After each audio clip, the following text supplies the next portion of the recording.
we underestimate China's ability to out-hustle everybody.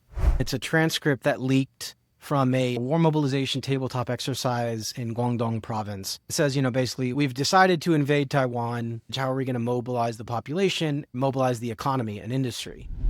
America's science and technology ecosystem. What is happening to it? What is at risk? And what are the opportunities to make this better?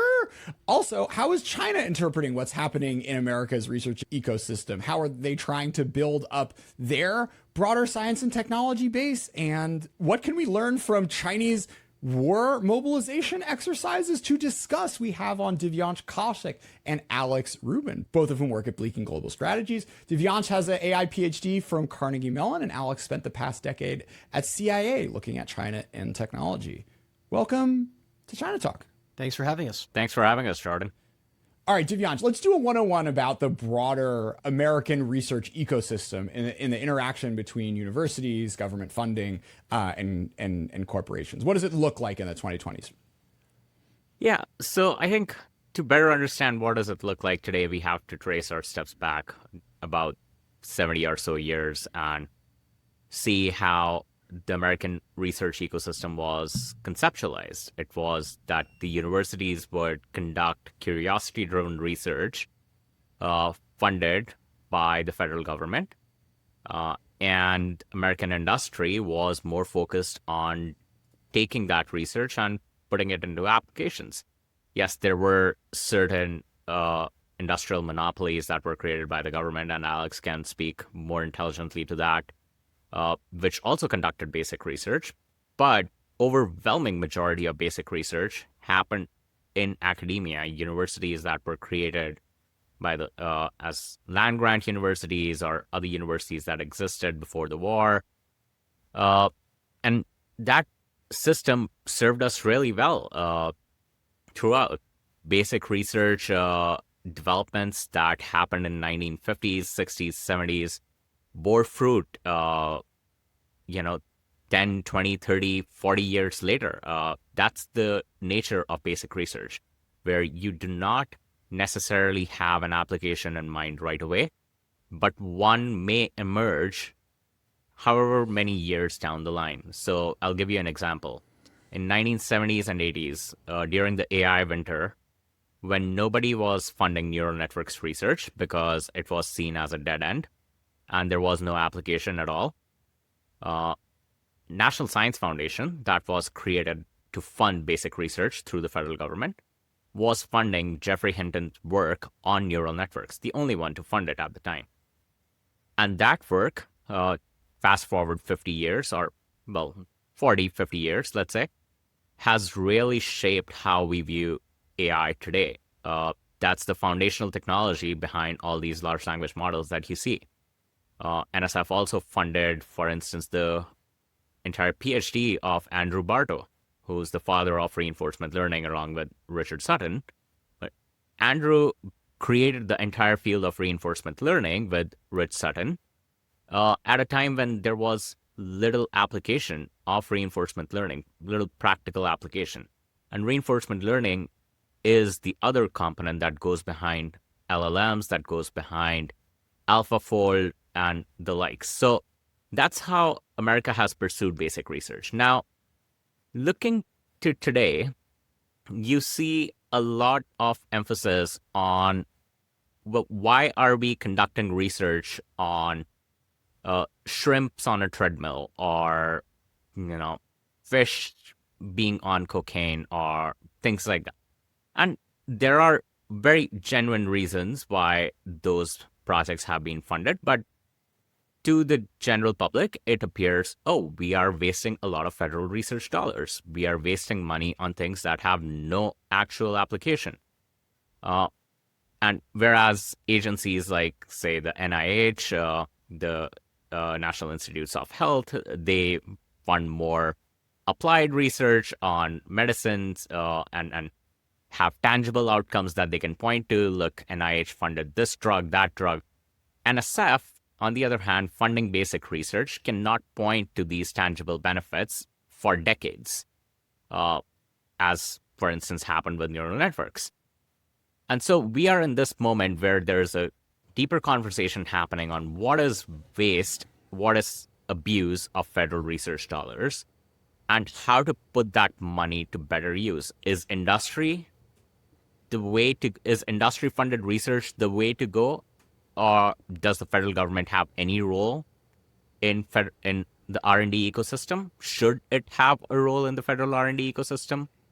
And what about public-private partnerships that were one of the anchors of the CHIPS and Science Act in creating the Technology Innovations and Partnerships Directorate at the National Science Foundation, for instance? That is a big conversation that we found ourselves in this year, especially as you see the National Science Foundation, the Department of Energy, Department of Defense, and the National Institutes of Health being at the center of this question on where do federal dollars go? Should they go to research or not? Let's just do a little bit more history, because I think the sort of role of the broader defense community in funding R&D over the past 75 years is also not something we can necessarily ignore. Alex, do you want to take that on, or? Yeah, sure. I mean, I think it's a great example, and I think it's best told through some like an interesting case study. We're focused quite a lot right now on the semiconductor industry, rightly so, because of its big, economic and strategic implications.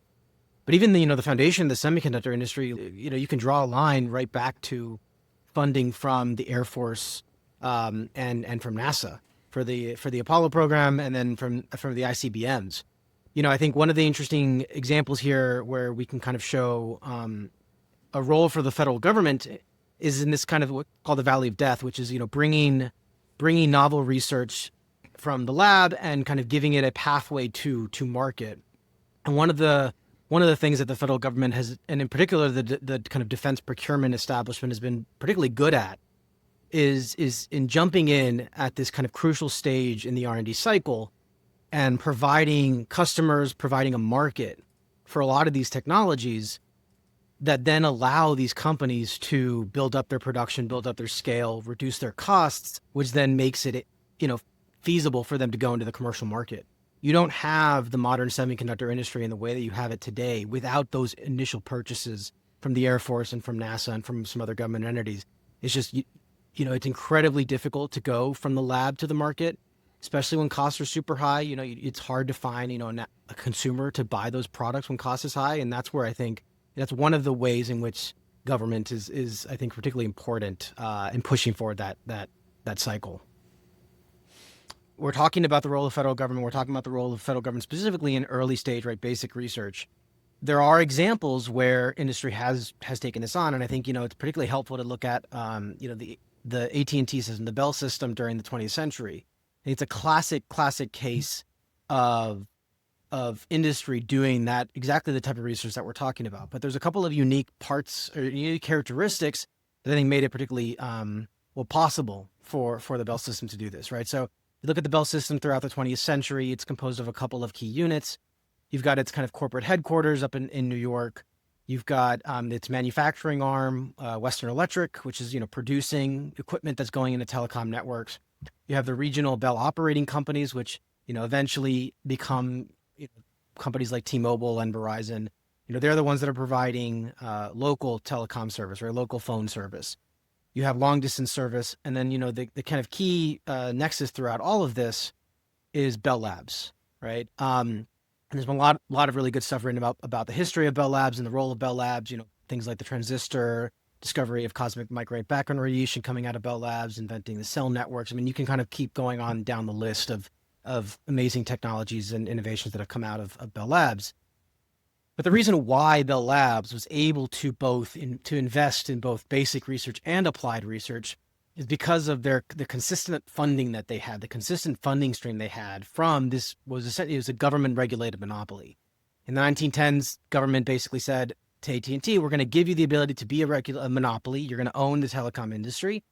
And in exchange, you're going to, essentially abide by certain conditions. One of which was if you create a new invention or a new innovation that is outside specifically within the scope of the telecom industry, you have to license it, and it has to be very generous terms or no fee licenses.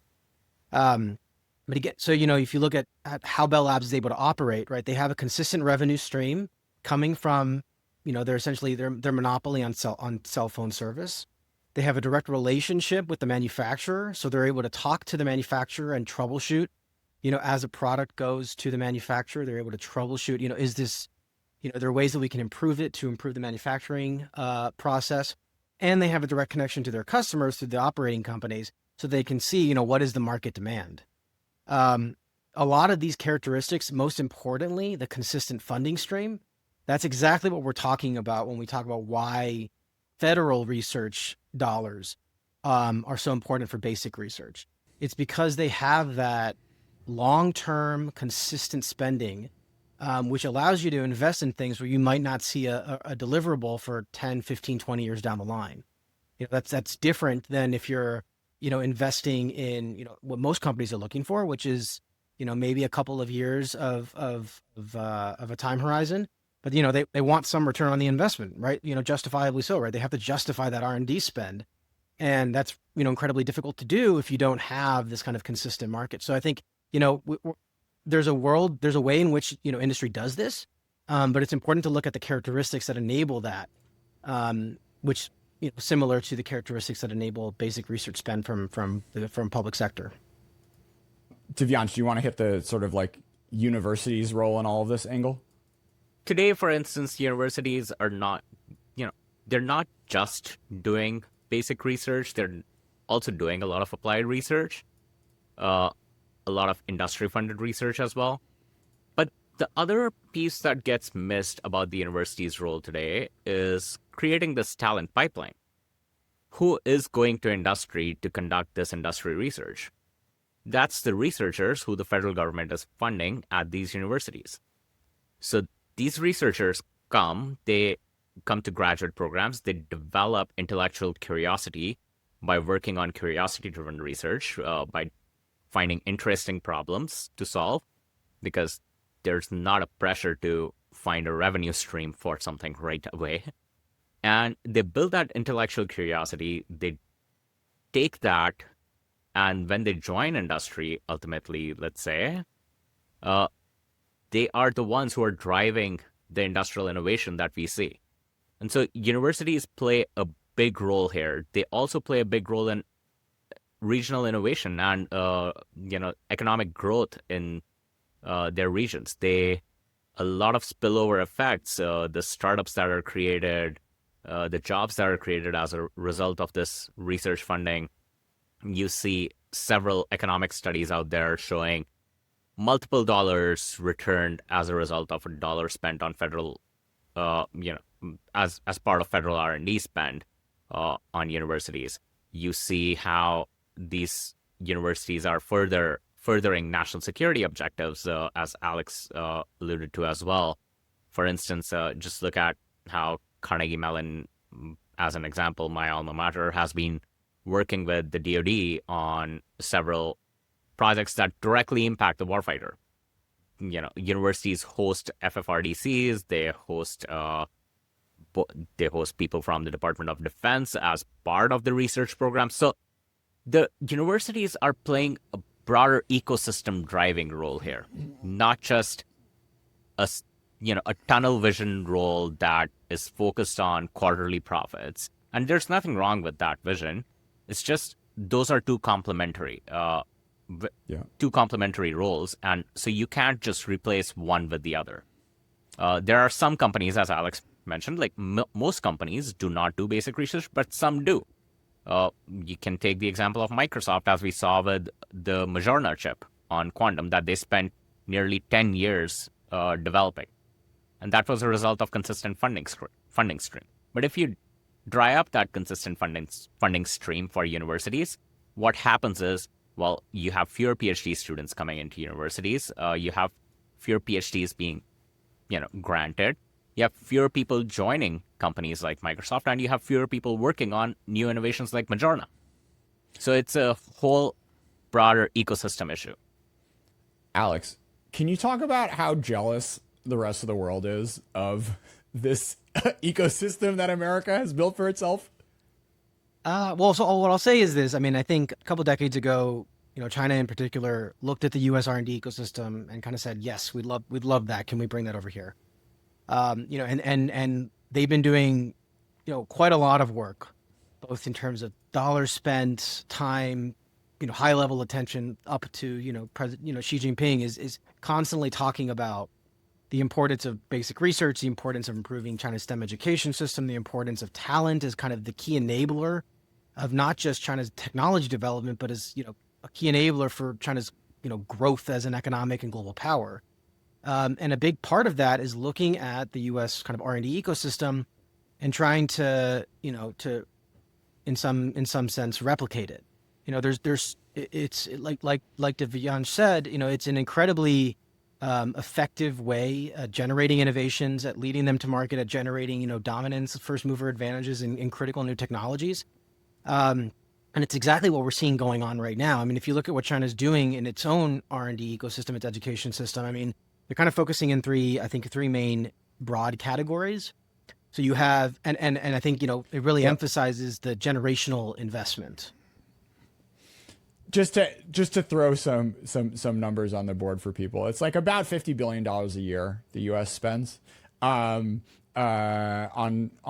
basic R&D, and then you get another 50 billion from universities and businesses. So like basically $100 billion a year.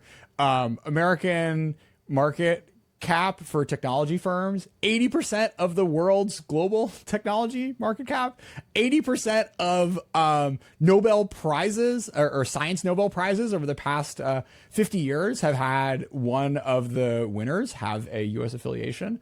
And like that, all those three things are connected. So like you get the biggest, baddest, most advanced companies, which then sell the biggest, baddest, most advanced technologies to your national security establishment. And it's a beautiful self-reinforcing thing, because like the best scientists are in the American universities. So then the best students all want to come to the American universities and enjoy the funding, which is, only actually 25% of the world's basic funding, but it's just spent in such a higher quality way than the rest of the world, such that you do get the greatest global minds wanting to come here and do work on these topics. For sure. And I think it's a generational investment, right? Like it's not a coincidence that you have U.S. companies originally leading in the semiconductor industry, and then U.S. companies originally leading in PCs and other computer applications,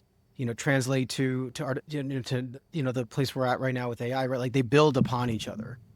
So on the one hand, it's great because if you kind of get in early, if you're leading one industry, it kind of naturally builds, especially if you can continue to make these investments over the long term, it naturally builds into, a great place for, the next generation or next iteration of that. On the flip side of it also means, if you make decisions now that underinvest in research or, in other ways kind of hamper the development of these kind of talent ecosystems, the real impact you might not really see for 10, 15 years from now, but it's also, once you start to see those impacts, it's kind of too late, right? You're talking about a long time coming before you can kind of really regain it.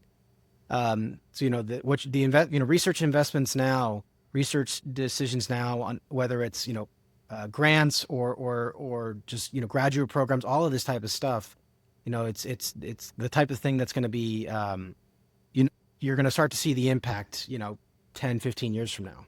All right, so that's our cheerleading session for the American R&D ecosystem. Divyansh, what has been happening over the past 100 days, which I think all three of us are worried about, may be risking the sort of world historical R&D golden goose that America has built since Vannevar Bush wrote a letter to FDR, kind of imagining the glorious future which we could all live in thanks to the joint efforts of corporations, research universities, and the U.S. government.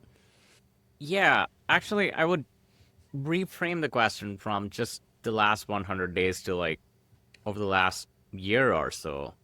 Because last year is when we saw NSF budget cut by about 8% since the previous year. The NIST budget cut about 13%.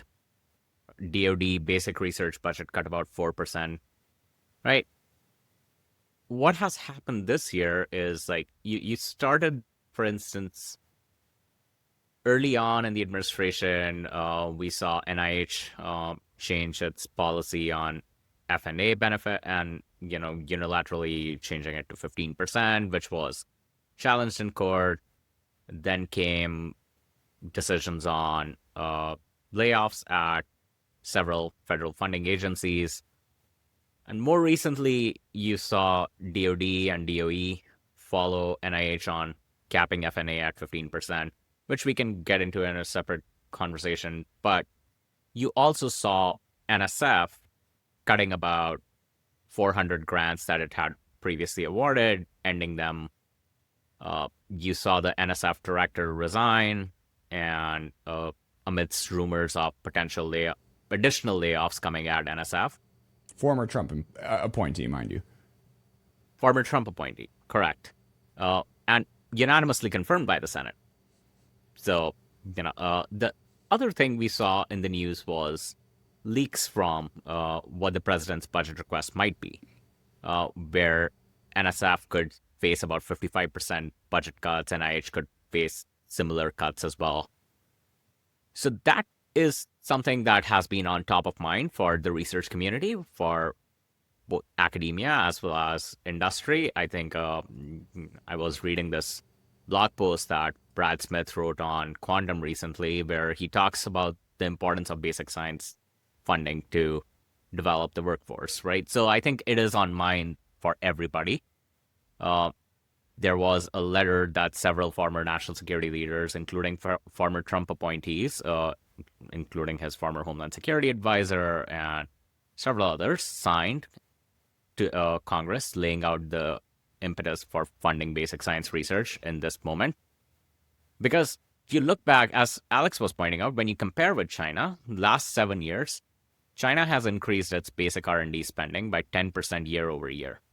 That was the vision we set in the CHIPS and Science Act for us. We wanted to double our federal basic R&D spending over the next 10 years.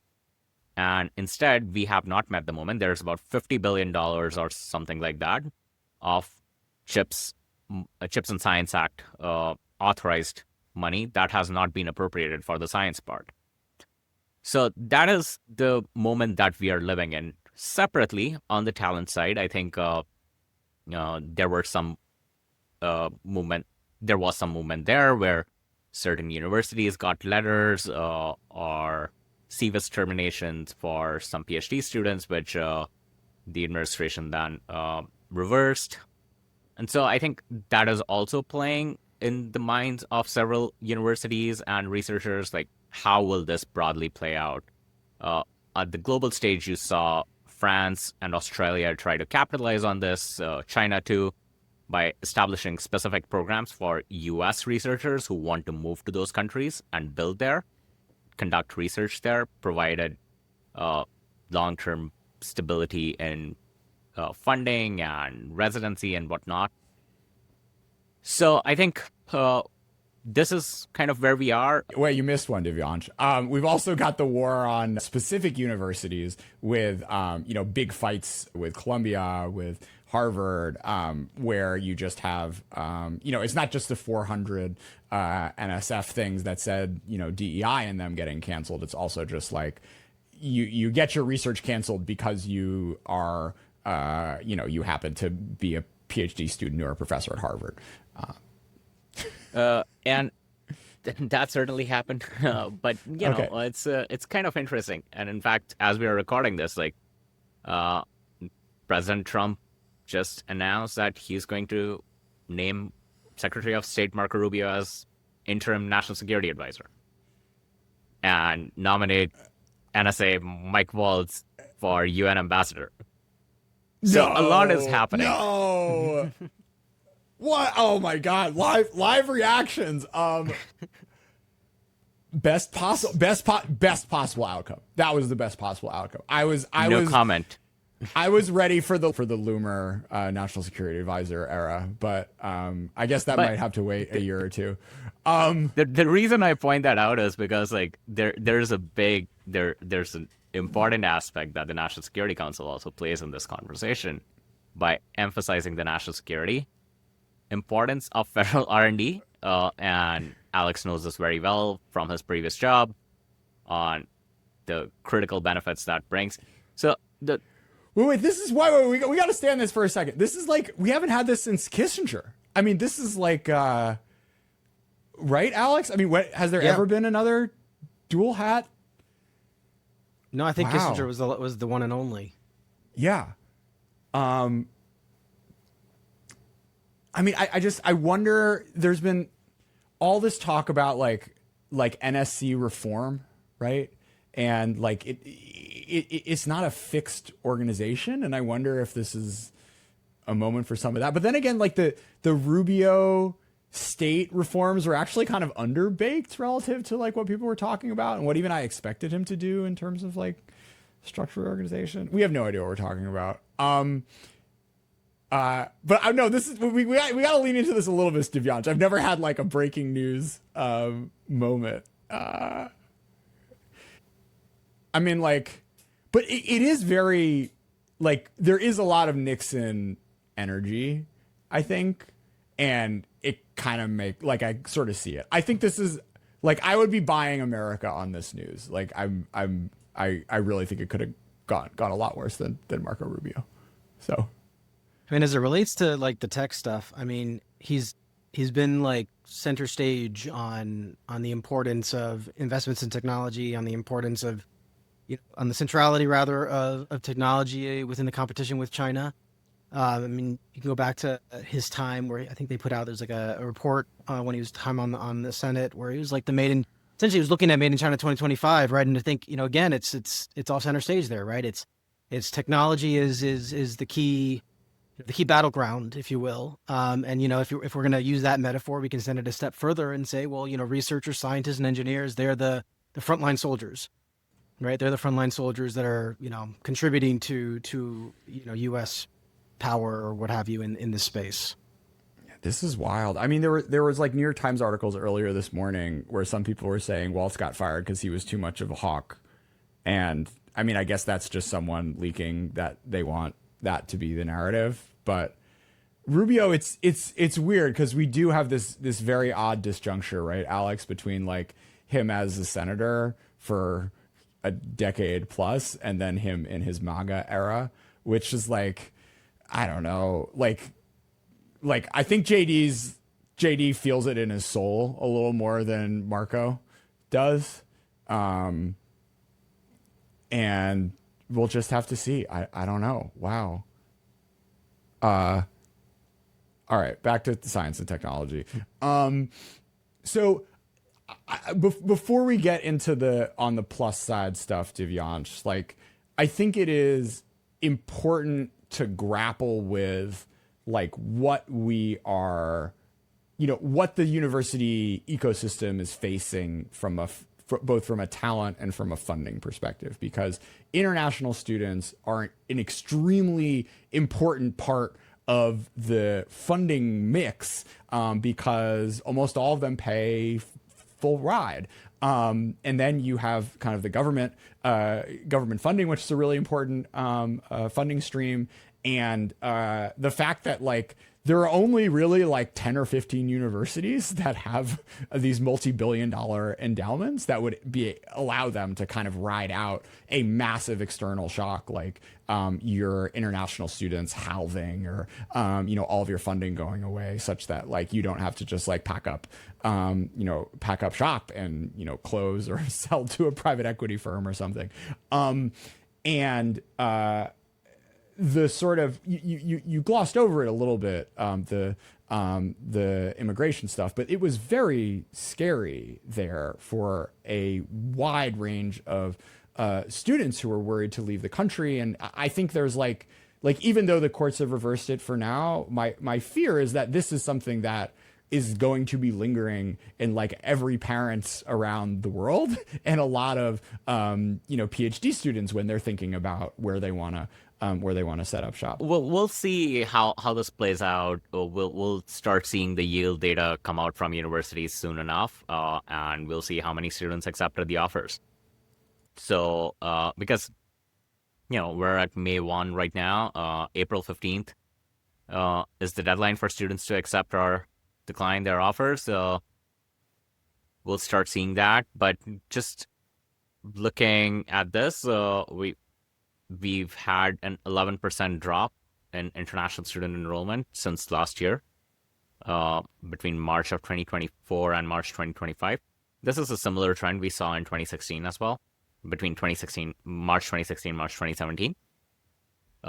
So we'll have to keep an eye out for the data. But just generally speaking on the importance of this population, I think one thing that people gloss over is 60% of computer science, AI, PhDs are international students. About 50% of all STEM PhDs and masters are international students. So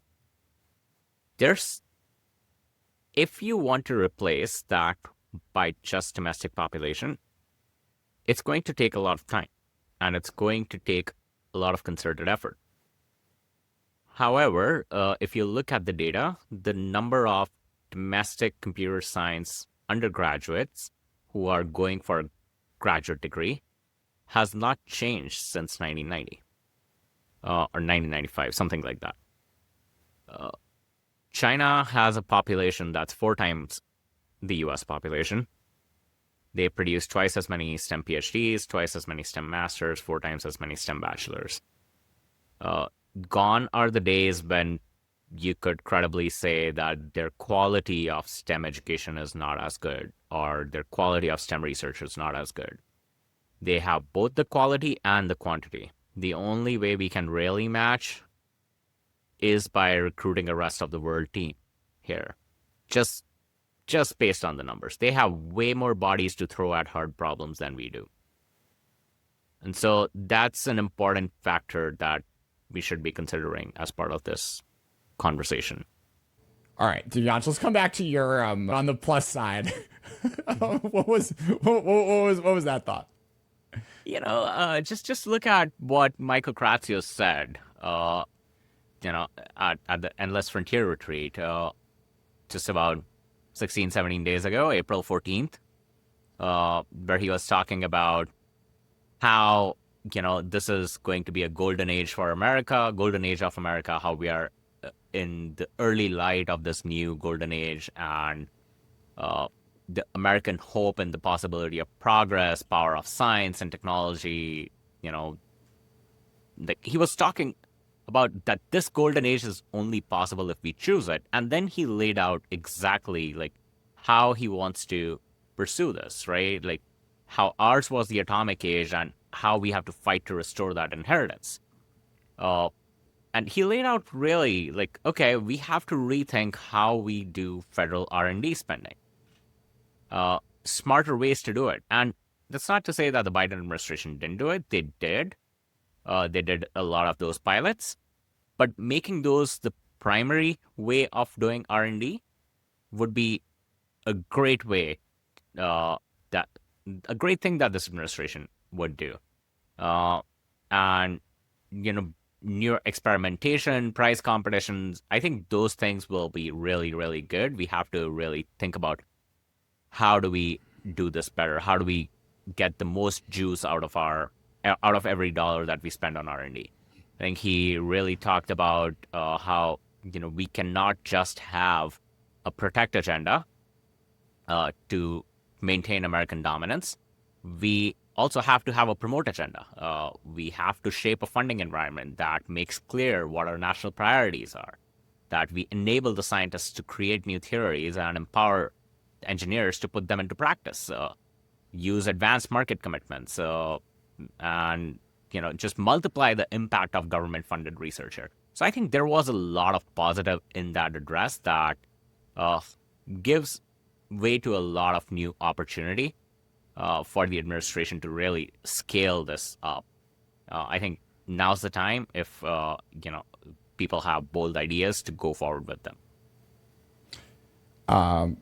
Yeah, I mean it's sort of like we saw the Doge playbook, right, of the first 100 days, and there was none of the let's actually do the reforms we need to unlock the better version of government. It was just we're going to cut stuff. But the Doge era is ending. And, there's it is, you can't like smash your way into creative meta science reforms. But you do need to shake up these organizations. And, the fact that there is this energy and insight and understanding that, not everything is hunky dory. Like it is harder and more expensive. And the breakthroughs have been fewer and farther between relative to the dollars spent than what you were looking at in the 50s, 60s, and 70s, such that, now is as good a time as any to run experiments and try new stuff. But that is a lot harder with half as much money and without foreign talent, which is what we're risking by playing, the budgetary and visa and sort of like war on university type games that we've seen over the past few months.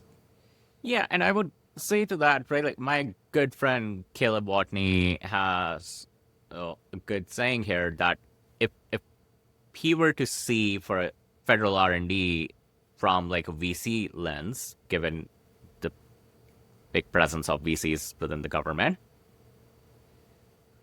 you have to measure the rate of return on the investment. The return on your investment rather as a metric of your performance rather than how little you invested. And that's an important factor to consider here. How do we get the most out of what we are investing? The other thing on just to your point about reforms and shaking up the agencies, I think the agencies are very much open to that. The agencies have the National Science Foundation created the TIP Directorate before Congress even passed CHIPS and Science Act. Even when several other directorates were quietly not happy with that, right? The agencies are very open to this change. I think you look at how the Department of Energy national labs are experimenting with OpenAI's models as like scientific peers for brainstorming. I think those are really interesting things that research agencies are trying to do to shake themselves up, to rethink how they do research or how they do funding. So I think if the administration wants to pursue that path, I think they will find a lot of support from within the agencies themselves, from the universities, and from industry. To conclude our America section, my take here is the Vannevar Bush Endless Frontier ecosystem over the past 75 years has delivered like some of the greatest benefits to humanity that have been created in like the history of our species. And setting the national power stuff aside, which I hope is kind of self-evident, from the fact that this is the thing that beat out the Soviet Union and created, the richest country in the history of the world, that, yes, it is a thing that could use reform, but it is like the golden goose of all golden gooses that we have been able to sort of, through work and consistency and some luck, been able to cobble together, and is such a, national gift that, I don't know. It's like one of the things that's upset me the most is the sort of risk that, we could be walking through doors we can't walk back, because ecosystems like this, if they're supported, have an enormous amount of staying power, but there are also fragilities that are baked into them when you think about the institutions and funding streams and talent that you need to continually be replenishing in order to be able to deliver the sort of results that you got in the past. So, I don't know. We've covered this a lot over the past 8 years, kind of following the whole excitement to and passage of the CHIPS and Science Act, and this moment where you did feel like there was a real bipartisan consensus to do more and push harder on basic research, and then to kind of watch the sort of immigration stuff and the culture war issues and the DOGE energy kind of coalesce around two the biggest risk that I think this ecosystem had faced in decades at least. It's just a really concerning thing, and something that we're going to be watching closely in the coming months and years. Yeah, my take is American R&D is the envy of the world, and we should honestly double down on it. The universities are a powerhouse here. At the same time, they're not blameless in a lot of manners, right? Sure. And they need to do some self-reflection as well on as to why our commitment to academia and to our universities is in question today. And I hope many of them will do that self-reflection and will come out better from here.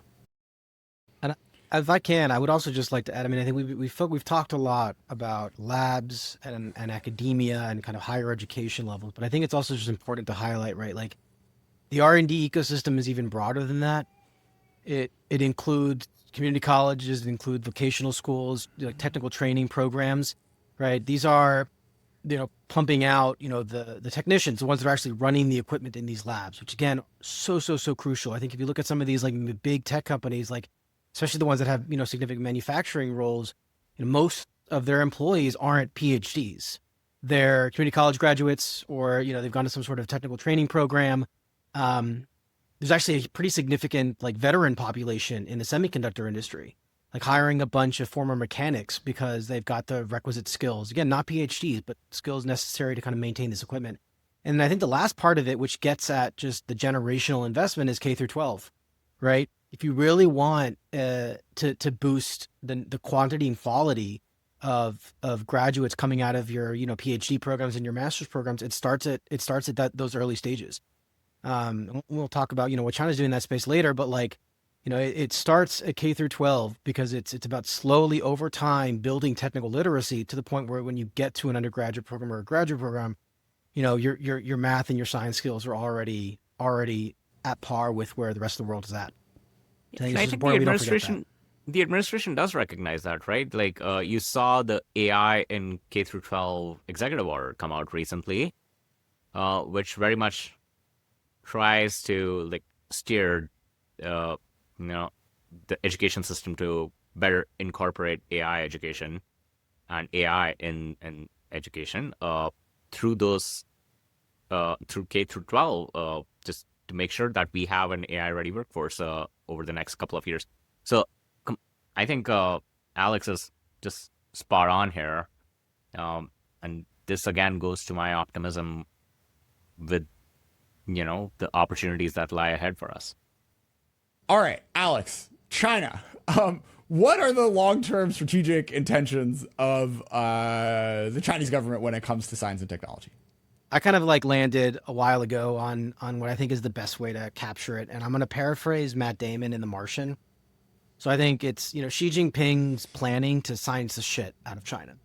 Like that's the tagline. That's his big approach. He's going all in on this bet. I think if you look at whether it's the economy, the military, internal stability, everything, there is tech through it all. If you we can start looking at the economy. You look at the economy, it's this kind of his new catchphrase is new quality productive forces, which is a new interpretation of a classic Marxist-Leninist productive forces. But basically, it's how can we use tech to make the economy better? If you look at the key parts of it, it's upgrading traditional manufacturing. Well, how do you do that? You install a bunch of robots. You automate it through AI. So again, tech. What else is there? There's eliminating choke points, right? So it's trying to make China more self-sufficient by, again, investing in innovation, investing in R&D, that Chinese companies come up with their own versions of technologies that they're currently reliant on foreign companies for. Classic case study here would be photolithography, where you have significant investment going into Chinese lithography companies, in particular SME, to replace their reliance on lithography systems coming out of the Netherlands. And then I think the last part of it would be, future industries. So I think it was last year, China identified in their future industries development action plan, they laid out like 6 six broad categories, and a bunch of specific technologies they were going to target for support. And, I think you might laugh at some of the ones that they listed out because they sound a bit, far-fetched, but, on this list for them were things like humanoid robots, quantum technologies, artificial general intelligence, brain-computer interfaces, right? And, they're serious about it, right?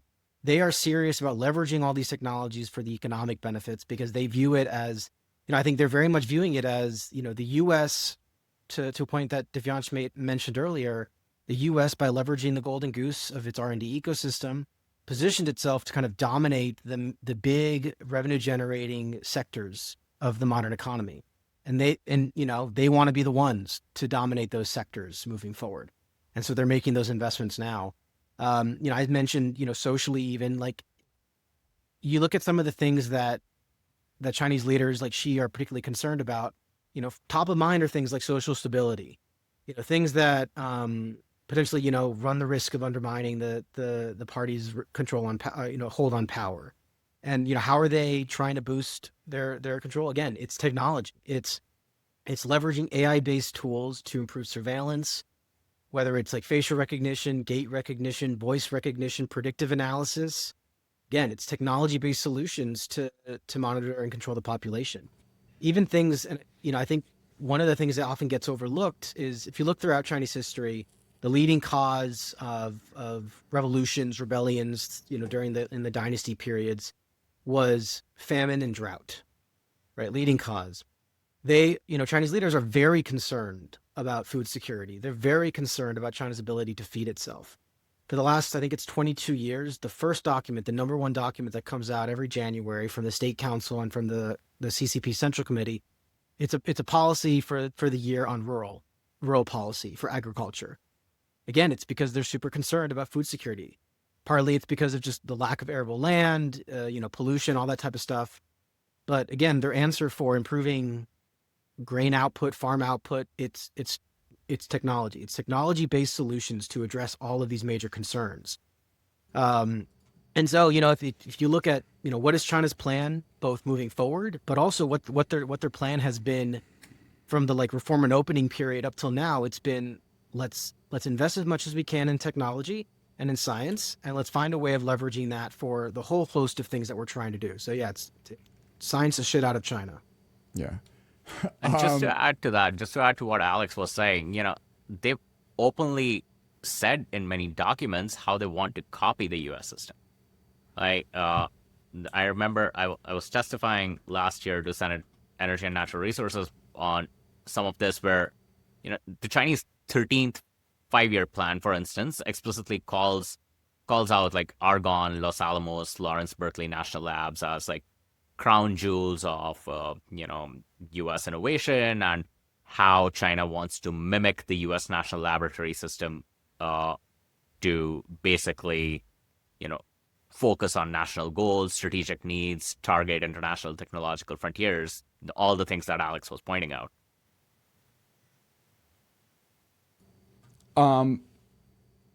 Yeah, Alex, do you want to sort of tie that to the basic research ecosystem? Yeah, so I think all the things that I'm talking about, all the things that China is trying to do, it's all fundamentally based in the basic research ecosystem and in the talent going into the basic research ecosystem.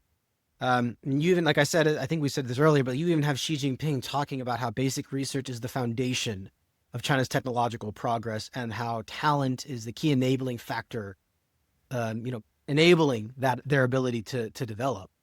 I think there's a recognition within senior leadership circles in China that for them to succeed in particular in dominating these kind of future industries, these technologies of the future, well, it starts with investments in basic research.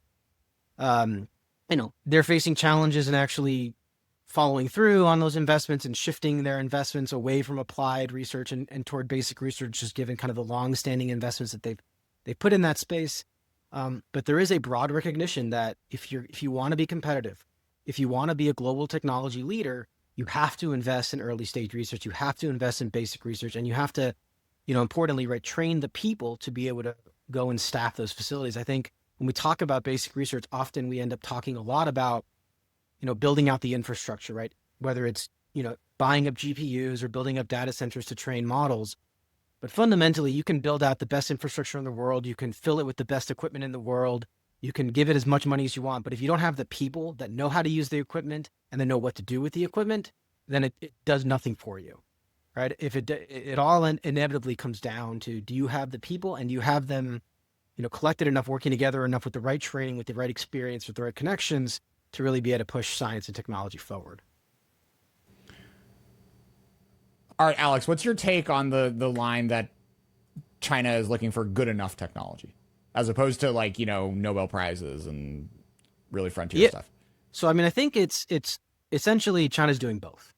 China has a different interpretation of what it means to be the technology leader than the U.S. does. And I think the U.S. defines technology leadership as who has the most advanced technology, who is the one leading cutting edge research. I think China defines technology leadership as that, plus who dominates the markets, who owns most of the world's markets for these key technology products. And, for that key second part of their definition, you don't necessarily need the most advanced technology. What you need is technology that achieves, let's say 80% of the capability at, let's say 80% of the cost. Because again, when you're looking at, dominating markets, for a lot of that, you're looking at sub-Saharan Africa, you're looking at Southeast Asia, you're looking at Latin America, you're looking at places that aren't necessarily capable of affording the most advanced technology, but still want the benefits that advanced technology can provide. And I think, if you want to look at a classic example of this, let's look at Huawei circa 2019. Huawei, for a very long time, from its early stages, it wasn't seeking to be the world leader in telecommunication equipment. It was seeking to develop technology that was just good enough, and it was offering it to countries that couldn't afford the best that the U.S. had to offer. And then eventually, once the U.S. got out of the telecom equipment game, the Europeans had to offer, but it was offering it at discount, right? It was offering it with generous financial incentives and just generally cheaper costs, which, they could do that because of all the government money and subsidies and state support and all this other kind of stuff. So if you kind of track the rollout of telecom networks through the 2000s and 2010s, where you start going from, 2G networks, 3G networks, up to 4G networks, Huawei's kind of secret sauce, its niche area, is going into, essentially emerging markets in the global south, offering technology that's maybe just not as good, but it's cheaper. And then, getting their foot in the door in all of these network build-outs. What that gives them is significant revenue and market share, which they then turn around and invest in research and development. That then positions them so that, circa 2019, they not only own most of the world 4G network infrastructure, but they've also been able to leverage all of that money they've been making by selling to those networks in places like sub-Saharan Africa and investing in 5G technology, which at the time was both better and cheaper than what, competitors were offering. And, that put the U.S. in a very difficult spot because it found itself for the first time in its modern history, where it was at the precipice of a major infrastructure build out, critical infrastructure build out. It didn't have a U.S. company, and it was facing a Chinese company that was just as good and was cheaper. And so that's when we talk about good enough. I think it's about just broadening our definition of what we mean. What we say it means to be a global technology leader, and emphasizing, it's not just about the most cutting edge, but it's also about, scale and presence in markets throughout the world. Yeah. I mean, Ava Doe, who wrote The House of Huawei, is on maternity leave, but we're going to get her on at some point. And I think one of the fascinating lessons of that Huawei story is even though the government was pushing to get firms to do more R&D, that was a Ren Zhengfei decision. That was not a government decision to spend, what was it, 50% of profit on R&D or something. No, it was revenue on R&D, some absolutely absurd number. And this was an outlier very much compared to his rivals in China. ZTE is 5%, 7% or something, such that,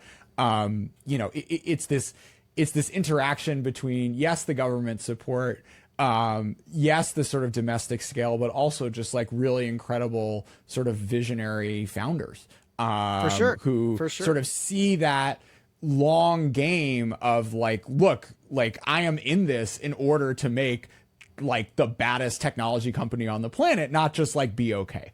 And in order to do that, you actually need to do the work yourself. You can't just steal it. It's not how you get there in the end. You can steal yourself to parity. You can't steal yourself to leadership. Totally. Right. And I mean, I think another key point, which we mentioned this earlier on kind of that interconnection between research, customers, and manufacturing. Right. That's what Huawei has built for itself. It's looked at the U.S. at success stories in the U.S. and elsewhere, and it's built that model for itself. Right. It's a manufacturer. It's a designer. It has a secure domestic market, which is, where government support is particularly crucial, especially in Huawei's early days. But it has this interplay that makes it and it's a very successful, very effective model for pushing forward R&D. And I think the other point, that's obviously a look back.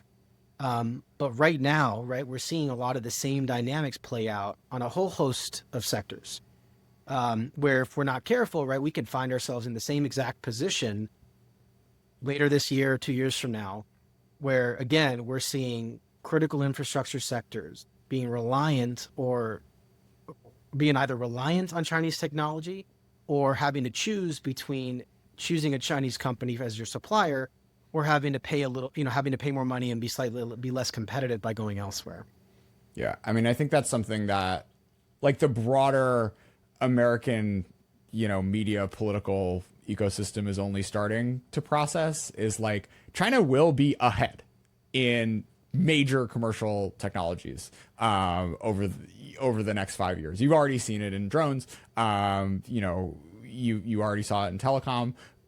You already see it in electric vehicles. But like this is like regardless of where kind of like the Chinese macroeconomic environment or the American science funding environment is going in the coming years, like we're entering a new dynamic where like the sort of like the trade-offs of keeping these technologies out of the US, which is like broadly what we've decided to do for drones and for drones, but for telecom and for cars at least, is like, we're creating this like weird, captured like, I don't want to say like it's Japan in the 1980s and 1990s with cell phones, but like I think another part of the story in China was the export discipline and the fact that a lot of these firms, at least in their early days, did really have to compete to get at scale domestically, both internally with other firms from different provinces and with them,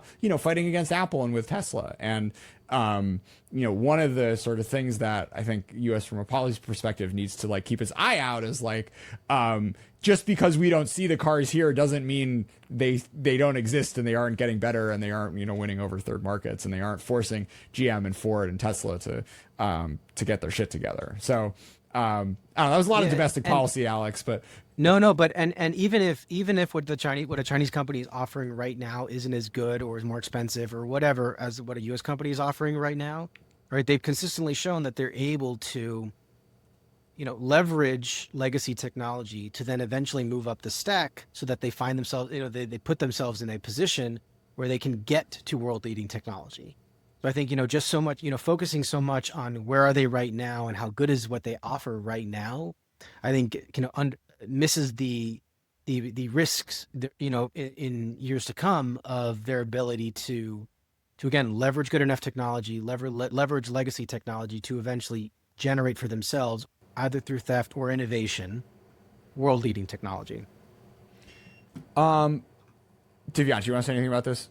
Just look at where Huawei is now from, where it was in 2019. It's, as Alex was pointing out, right? It's going everywhere. It's building data centers. It's building cell phones, laptops. So it's operating undersea cables. It's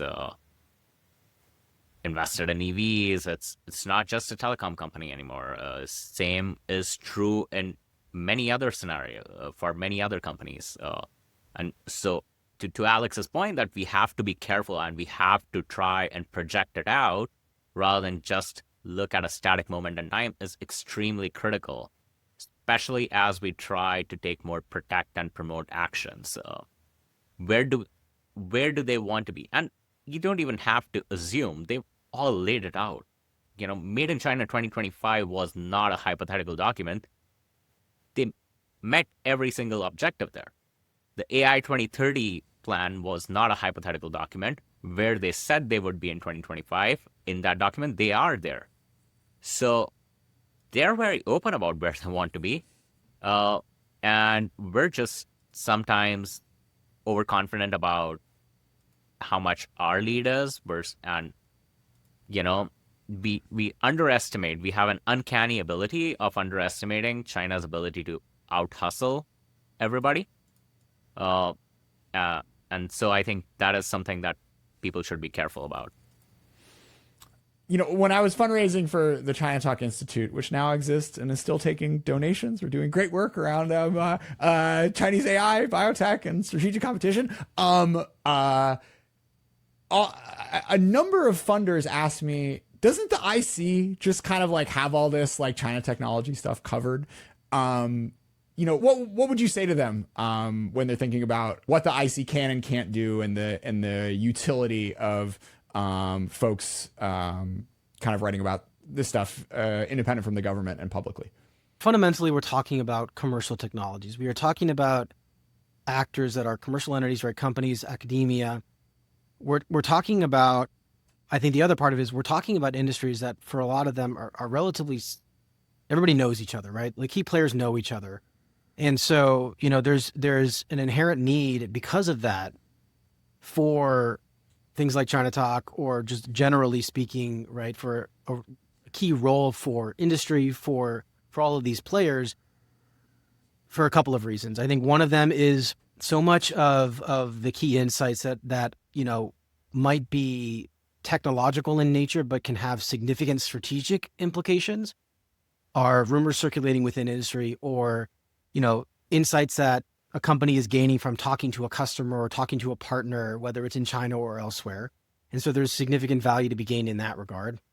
And I think the other part of it is, unlike looking at, something like the Chinese military or Chinese leadership, which, is, I think, a very different question. The targets that you're looking at and the developments that you're looking at, like fundamentally, is just a different target set. And so, I think there has to be, a role for kind of for entities, or kind of just generally pulsing the kind of open source ecosystem. Otherwise, you run the risk of kind of really missing significant trends and developments. And the last point I'll mention there is, I think we spent a lot of time talking about why China is different and how China is different, and how Chinese companies operate differently. I mean, but they also have that kind of profit motivation, even if it's somewhat reduced, or if they can get around it when they need to. And so, a lot of these developments that companies are doing, they're messaging it, right? They're messaging it in industry news, in industry press. They're messaging it kind of within the ecosystem because they want to be seen, right? They want to push out that message of technological advancement and development. And so there's so much out there in the open source that you can find that again, small technological developments, but massive strategic implications. Something as like, China making progress toward more advanced node semiconductor manufacturing, super technical, but massive strategic implications for, US export controls, US AI policy. Yeah. I mean, I think my answer to that is, if you're looking at the sort of military to commercial, like maybe it's 80-20 or 90-10 on the military side. The interesting stuff you gotta like hunt and dig in a intelligence community way for. And I would assume that like the inverse, it's the inverse on the commercial side, where like 90, even 95% of what you would need, maybe not in a very specific tactical way, but at a larger strategic level of like, what does this mean for America? What does this mean for industrial policy? What does this mean for science and technology policy? You can get by just reading stuff. And like I think like the relative openness of the Chinese media ecosystem when talking about commercial technologies versus talking about, operational plans of like, how we're going to shoot down American satellites or whatever is just an entirely different ballgame because, they need to, win domestic market share and hire people and get folks excited to work for different companies and raise money from investors. And all of that is happening under like a journalism ecosystem, which is like, for the most part, pretty free, which is a cool thing to get to sort of surface if you have the language skills and context to be able to sort of process that and share with an English speaking audience. Yeah, I mean, China's war plan for tech is, that's their industrial policies that they're releasing constantly. Like Made in China 2025, it was a very specific tech dominance plan, and it got down into the detail of they want to control X% of this industry or produce X% of these components, right? I mean, you can't get more detailed than that. So before this episode, Alex, I asked you if there was one document you wanted to talk about, and you pointed me to this mobilization war plan. Why don't you? We'll link it in the show notes, but why don't you give listeners some context on why you think it's interesting and important? Sure. So it's from back in May 2022, and it's a transcript that leaked from a tabletop exercise, like a war mobilization tabletop exercise in Guangdong province. And what's interesting about it is it's representatives from the party, from the military, from the government, and it kind of brings together all these folks in the room, and it says basically we've decided to invade Taiwan. Like, what does the province do? Not necessarily from a moving ships in this naval vessels in this way or that, but more how are we going to leverage, how are we going to mobilize the population, and I think relevant to this conversation, mobilize the economy and industry. And it was in very detailed fashion, it went through and it talked about mobilizing and converting civilian manufacturing industries, commercial manufacturing industries over to wartime production. So it called out in particular the shipbuilding sector, it called out drones, called out other high-tech industries. I think it's a fascinating example of China preparing and talking through the kind of steps that they would need to take in the event that there's a major war with the U.S.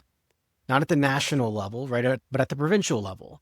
And thinking through, how do you leverage an economy? And if anybody's, it's kind of ringing bells for being similar, right? It's basically the U.S.'s approach to war mobilization during World War II, right? That's the scale. That's the framework.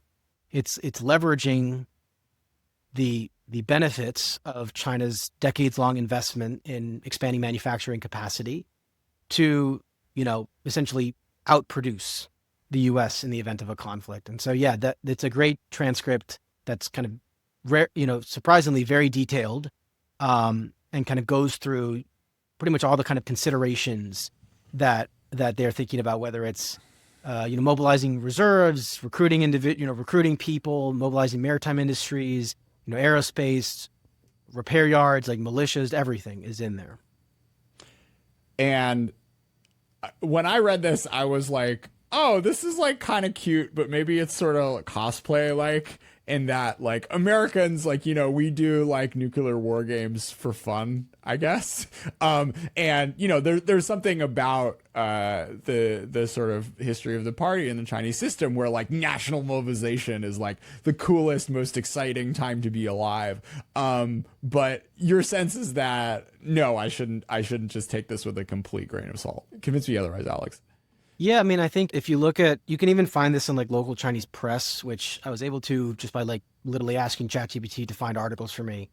So you can actually see other examples in local press at the county and prefectural level, as well as at the provincial level, of them essentially like running similar exercises, or at the very least mentioning like prefectural and county level national defense mobilization committees. It's just, it's part of there's this big national system called the National Defense Mobilization System, which essentially puts these kind of cross-party government military committees at the national, provincial, county, prefectural level, right? So there's an interesting example in November of 2020 in Chongqing municipality where they conducted a mobilization exercise. And they actually had like civilian manufacturing companies temporarily switch over their production lines. And the example here was ATVs, which, not super interesting. But again, it's flexing the muscle, it's testing it. And, to put it in the US context, right, county prefectural level, like that's the equivalent of, folks over in like Fairfax County, to be local to DC, like the city of New York, thinking through how it would mobilize in the event of a conflict to support a national level, war in the Pacific, right? So just talking about kind of the scale and the depth of preparation and building out the system. All right, so for our next episode on China Talk, we'll Twitch stream America's national mobilization war plan. Divyansh, Alex, thank you so much for being a part of this rather loopy but hopefully informative edition of China Talk. Thanks for having us. Thanks for having us.